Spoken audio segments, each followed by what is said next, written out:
അതിർത്തിയിലെ ഏറ്റുമുട്ടലിന് ശമനമായപ്പോൾ വെടിനിർത്തിയതിനെ ചൊല്ലി രാഷ്ട്രീയ ഏറ്റുമുട്ടൽ. കേന്ദ്രത്തെ വിമർശിക്കുന്ന കോൺഗ്രസിൽ തരൂരിനും ചിദംബരത്തിനും ഭിന്നാഭിപ്രായം. We just wanted to teach the terrorists a lesson.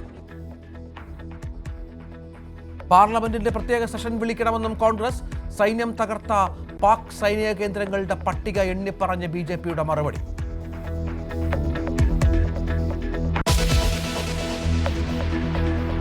വെടിനിർത്തലിന് ശേഷമുള്ള നടപടികൾ ചർച്ച ചെയ്യാൻ പ്രധാനമന്ത്രിയുടെ വസതിയിൽ യോഗം. 3 സേനാ മേധാവിമാരും ദേശീയ സുരക്ഷാ ഉപദേഷ്ടാവും പങ്കെടുക്കുന്നു. സാഹചര്യം വിശദീകരിക്കാൻ പ്രതിരോധ മന്ത്രാലയം വാർത്താ സമ്മേളനം വിളിച്ചേക്കും.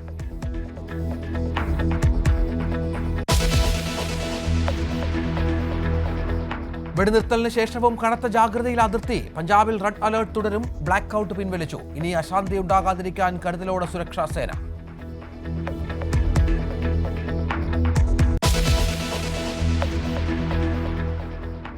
പാകിസ്ഥാനുമായി വെടിനിർത്തൽ ഉടമ്പടിയല്ലെന്നും ധാരണ മാത്രമെന്നും വിശദീകരിച്ച് കേന്ദ്ര സർക്കാർ.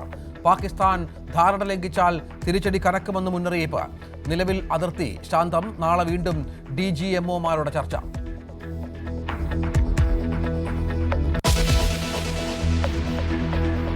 കശ്മീർ വിഷയം പരിഹരിക്കാൻ ഇടപെടാമെന്ന് ഡൊണാൾഡ് ട്രംപ്. ഇന്ത്യ പാക് വെടിനിർത്തലിൽ സുപ്രധാന പങ്ക് വഹിച്ചെന്നും അവകാശവാദം.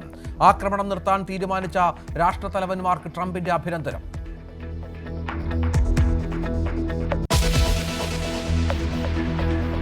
പാകിസ്ഥാൻ മുൻ പ്രധാനമന്ത്രി ഇമ്രാൻഖാന്റെ ജീവന് ഭീഷണിയെന്ന് റിപ്പോർട്ട്. വധശ്രമമുണ്ടാകാം.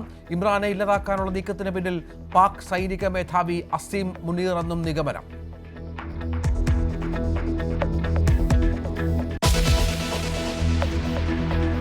IPL പുനരാരംഭിക്കാൻ ശ്രമം തുടങ്ങി. BCCI ഗവേണിംഗ് യോഗം ഇന്ന്. ശേഷിക്കുന്ന മത്സരങ്ങൾ ദക്ഷിണേന്ത്യൻ സംസ്ഥാനങ്ങളിൽ നടത്താൻ ആലോചന.